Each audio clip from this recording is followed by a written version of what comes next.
What's up, everybody? Ryan Jones here from SERPrecon, and today we want to talk about stop guessing and start ranking. There's been a shift in search algorithms towards semantic relevance away from lexical relevance, and a lot of our tools just haven't caught up with that yet. And so one of the things we want to look at today is how we can use SERPrecon to understand what it takes to rank and how we need to rank, instead of just throwing stuff at a wall and seeing what sticks with regards to checklists or best practices or random data from tools. We really want to understand why we're ranking, why and how things are ranking, and what areas we need to focus on if we want to start ranking for our keywords. So the first example we're going to look at here is Munello, our partner in SERPrecon, their website, and I'm picking on their mobile applications page, or more specifically their title tag of mobile application development. And I've already gone ahead and run a report for that in SERPrecon, which we can see here on the screen. And we're on the page performance segment. You can see I ran the query mobile app development up here. You can see I ran it in Detroit, Michigan. We can get more specific with the city if we wanted to, and you can see the URL I ran. And I ran it, today is July 2nd. We could set this up to run more frequently if we wanted to. Overall, this page scored okay, slightly above average in the SERPrecon score. Good sign, but we can do better. And I want to look at how we look at some of the metrics on here, and then how we use those to figure out what's going to drive the needle, and then how we can use the tool to drive the needle. So the first thing I see is the intent. Our title intent is informational, and the SERP is informational, but our body copy scored transactional instead of informational, which means the text on this page is too much transactional. We're selling too hard, and we need to be a little more informational if we want to show up for this query. That's not a bad page, but just the copy tone, Google is rewarding informational sites here for this generic upper funnel query of mobile app development.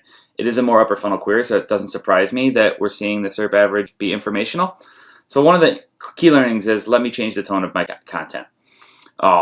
Again, not the strongest ranking factor, but we do want to give people what they are expecting. And with an upper funnel term, people are expecting a little more informational than transactional. So we should make that change. Our title tag is pretty good. We use metrics here to evaluate the title tag relevance. The metrics, you can learn all about them by clicking on the link here and reading. But we stole these metrics from Yandex, how they do title tag relevance. We looked at the logic in their code leak and implemented our own version. Title tag score is pretty good. You can see it's got a medium correlation. When we correlate stuff to search results, we don't just run a whole bunch of data and a whole bunch of terms. This correlation is for this specific search result right here. What matters for the sites that rank for this? And so pretty medium correlation. We can see a problem right away with links. Munello's site doesn't have enough links to this page. And we use a third-party provider here to run actual page rank, or our estimation of page rank, using similar formulas based on all the link data we have. You can see the average site scores about 66 out of 100, so they all have good link authority. We score 1 of 100. So this site could definitely benefit from some links, and if I were trying to rank this, I would figure out, how do I get more links to my mobile app development page. It scored okay, not so spammy. Our spam scores, only when you get up to the 70, 80, 90, 100% do you really have to worry in our spam score. It's just the way the metric works, and we explain that in here. So the content's not too spammy. But we can see here our cosine similarity, okay. Our title tag relevance, again, pretty good, better than the competition. And then the content relevance, okay. So can we do a content rewrite? Yeah, we really need to work on links. That's the main thing. Our title tag could get better. We want to aim for 100% here. So we can aim for 100%. I'll show you about this in a second, how we can fix that. Here's the keywords we extracted, the most relevant keywords we extracted from our website and entities. If we click this flyout here, we can see all of the keywords we extracted, the top 20 most relevant keywords. And so you can see mobile app. Okay, that's good for mobile app development, right? Mobile application development. We're saying the right words on the page. The BERT-based model that looks at this is getting the right words of the page. Oftentimes, we'll look at a site and the keywords here would be like, what? This doesn't make any sense. And that's because maybe the content is really 3 sentences and then 17 paragraphs of legal disclaimers that are coded in a way that they're still visible to everybody, so they mask it. Or, there is no content on the page. It's all alt descriptions because the page is all images. So Munello's done a good job here with their keywords, that the page is showing up for what we should see here. This is what we want to see. Same thing with entities, right? If we click this, we can see all the entities. App, right? Yep, want to see app as a really salient entity to this page. Again, salience is kind of the importance of this entity to the page, or how much the content is about it, for kind of a layman definition. Mobile app, right? Apps, customers, users, business. We're seeing some of the right entities on this page. This could be a little better, and we'll show you that in a second. Word count, not a ranking factor, but we can see that the average site does go into a little more detail than we do. They've got more content than us. And that could be something we want to take into account, because more content usually means they're going a little more in depth. They're offering different topics, different areas. And so that's just our page. What we want to do next is come over to the SERP Competition page. And this shows us everything on the SERP results. So we start with the AI overview that Google showed. We show the intents of all the pages that ranked. Again, most highly informational. We are one of these two transactionals, but everybody else mostly informational. And we can see the top search results. And if we want to dive into one of these, we can. We can look at, you can see the overall score, the page rank, cosine similarity, BM25. So cosine is like semantic relevance, meaning. BM25 is, think of it like keyword density. And then we have trigram score, which is your title tag optimization, word count, and then SAM score. But you can go in here and you can see more details, and you can see the keywords and entities and page speed for every site. Or page speed is not going to be relevant to this video, but we are one of the only tools that lets you run page speed for a ton of different websites, and see against all your competitors and see how you score. It's kind of fun. But here's the keywords, here's the entities. We can see what they're talking about. Why is this important? Well, as we scroll through and get it, on the optimized page here, we can see the keywords and entities we're missing. So we do a gap analysis for you, and we say, okay, hey, of your top 20 keywords, right? This doesn't mean you don't have the keyword on the page anywhere. It just means it's not one of the top 20 most salient or most relevant things that our algorithms picked it up on your keywords. You don't say Android, and you don't say mobile app development. That 3-word phrase wasn't one of the 20 most relevant things.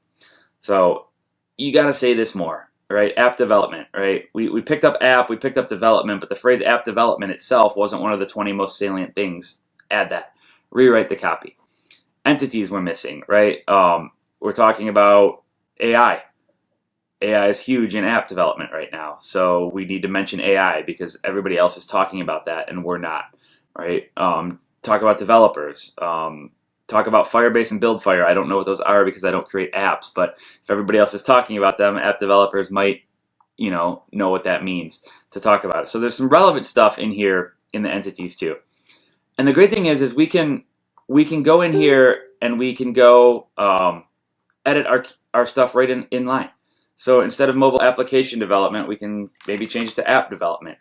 And then we could change, mobile apps, and we could change words in our content here. We can edit content, right? We could just say I want to delete all this, whatever that is, right? And we can rerun this. And so I let that run. It takes about a minute or so to rerun. I didn't want to sit here and let you guys watch it spin, but we can rerun this and say, okay, look, boom, title text score went up to 100% for mobile app because we changed it to app, right? Here's what happened to my cosine similarity and my BM25 scores, right? When I deleted that text, my BM25 scores went down. Probably shouldn't have deleted that text. It didn't help. Here's the intent, right? Title intent still informational, copy intent still commercial. Deleting that text didn't change that. Got some more work to do. Here's the new keywords we extracted. Is mobile app development on one of them? Probably not because I didn't really add it. I just deleted a bunch of keywords. But had I added it, mobile app design is now showing up. Mobile application development. We're seeing some of the stuff here, right? Had I done a real edit instead of just quickly deleting stuff, we would see this change. And here's even the predicted snippet.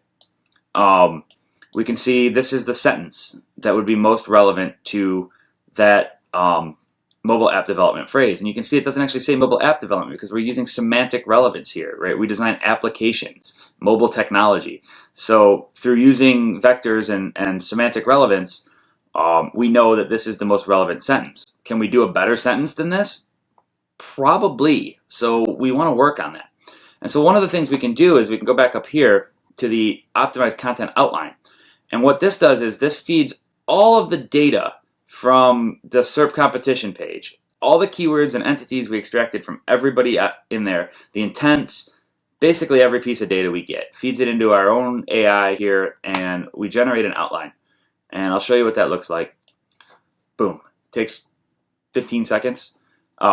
We get an outline based on all that data, right? And if you want to rank for this, this is based on everybody else's content that ranks.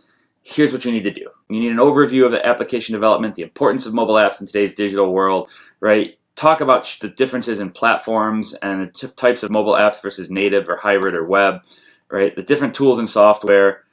Talk about the steps and the costs, right? And then talk about how Monello can help with all of that.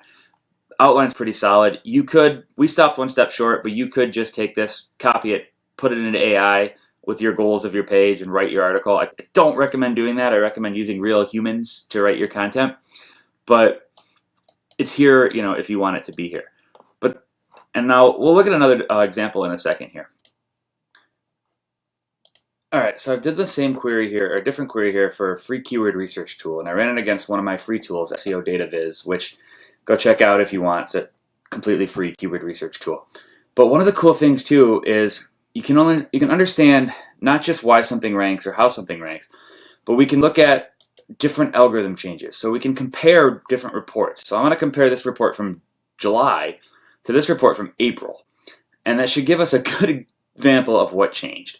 And so we can see here in the current report, Zapier ranked number 3, but they used to rank number 2, right? So what happened? Well, you can see that this site here, Ryob, jumped them to rank number 2. And how did they do that? Well, their word count went from 3776 to 4158, which increased their cosine similarity a little bit, right? And you can see that changes. The more content they added, the different content they added changed their semantic relevance enough to give them a little bit of a bump. And if we click at the keywords here, we can see, it used to be keyword research tool, free keyword research tool, the entities that they used to have, and then you can see the entities that they had here, right? Free keyword research tool isn't one of the main keywords on this one when they were number 3. It's not up here near the top. But now that they're number 2, free keyword research, free keyword tool, right? So they made some changes to their copy to make these keywords more relevant and more salient and stick out, and it got them the number 2 ranking. Right, here's another example. Keywordtool.io moved up a spot. Well, what happened? Their cosine similarity was 36. Now it's 68. They really changed some of their copy on their page in order to make that happen, and it paid off in their favor. And so by looking at the compare tool here, which is just part of the report, you can run these once, daily, weekly, monthly. By looking at the compare tool, we can see not just who moved up and down, but get a kind of an understanding of why people moved up and down and what caused them to move up and down. And then we can take all those learnings into the optimize tool, make our changes, and see if we score better. So yeah, that's just a little overview of how we use the tool, how we stop guessing and start understanding what actually happened and what led to rankings. And I hope you found this useful, and stay tuned for some more videos on some of the powers of SERPrecon.